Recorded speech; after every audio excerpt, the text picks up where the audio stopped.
முன்னோர்கள் தங்கள் அனுபவத்தை சுருங்கச் சொல்லி விளங்க வைக்க கூறிய மொழிகளே முதுமொழிகள் அல்லது பழமொழிகள் ஆகும்.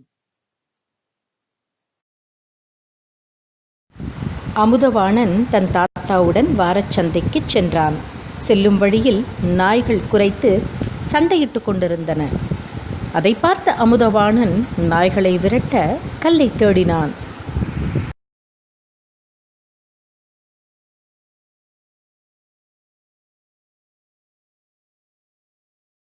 அமுதவானா, என்ன தேடுகிறாய்?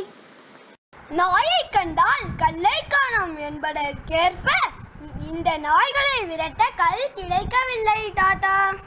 அந்த பழமொழிக்கு பொருள் வேறு அமுதவானா. கல்லால் செதுக்கிய சிலை தானே கோவில்களில் இருக்கிறது. அந்த சிலைகளை கல்லாக பார்த்தால் இறைவன் என்ற நாயகன் தெரிய மாட்டார். சிலையை நாயகனாக பார்த்தால் கல் தெரியாது. இதுதான் இந்த பழமொழியின் பொருள். தாத்தா, குரைக்கின்ற நாய் கடிக்காது என்று என் நண்பன் இன்பவாணன் நேற்று கூறினான். குரைக்கின்ற நாய் கடிக்காதா தாத்தா? அப்படி இல்லை அமுதவானா. குரைக்கின்ற நாய் என்பது தவறு. குரைகின்ற நாய் கடிக்காது என்பதே சரியானது. குரைகின்ற என்றால் நம்மோடு பழகிய நாய் நம்மை பார்த்து வாழையாட்டி குரைந்து மகிழ்ச்சியை வெளிப்படுத்துமே, அதுதான். இருவரும் சந்தைக்குள் நுழைந்தனர்.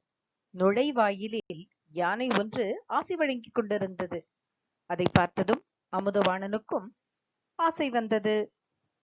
தாத்தா, நானும் இந்த யானையிடம் ஆசை பெற்றுக் கொள்கிறேன். பெற்றுக்கொள். இதோ 10 ரூபாய் யானையிடம் கொடு. தாத்தா, அந்த ஒரு நாள் அம்மா அப்பாவிடம் கூறினார்களே, யானைக்கு ஒரு காலம் வந்தால் பூனைக்கு ஒரு காலம் வரும் என்று. அதற்கு பொருள் என்ன தாத்தா? யானை கிடையாது, அது ஆணை. அதை பிரித்து எழுதினால் ஆ கூட்டல் நெய், அதாவது பசுவின் நெய். பூனை கிடையாது, அது பூ நெய். அதை பிரித்து எழுதினால் பூ கூட்டல் நெய், அதாவது பூவில் ஊறும் தேன். நாம் இளமையில் பசு நெய்யை விரும்பி உண்போம். வயதான முதுமையில் தேனோடு மணந்து கலந்து உண்போம். இளமையில் ஆணை, முதுமையில் பூனை. இதைத்தான் ஆணைக்கு ஒரு காலம் வந்தால் பூனைக்கு ஒரு காலம் வரும் என்பர். ஆனால் இன்று இதன் பொருள் மாறுபட்டு வழங்கப்படுகிறது.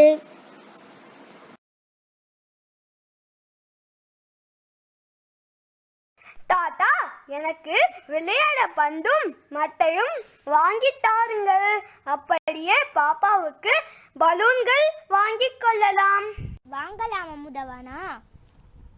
எனக்கும் சேர்த்து பலூன்கள் நிறைய வாங்கலாம் தாத்தா. ஆத்துல போட்டாலும் அளந்து போடணும். ஆத்துல போட்டாலும் அளந்து போடணுமா?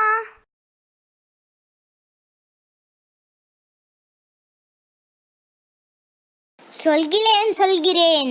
ஆத்துல போட்டாலும் அளந்து போடணும் என்று இப்பொழுது பயன்படுத்துகிறோம். ஆனால் இது தவறு. அகத்தில் போட்டாலும் அறிந்து போடணும் என்பதுதான் சரி. அதாவது புரியாமல் எதையும் மனனம் செய்து நினைவில் வைத்துக் கொள்ளக்கூடாது. கற்கும் போதே தெளிவாக புரிந்த பிறகுதான் நினைவில் கொள்ள வேண்டும். உங்களுடன் சென்று வந்தது மிகவும் மகிழ்ச்சி தாத்தா.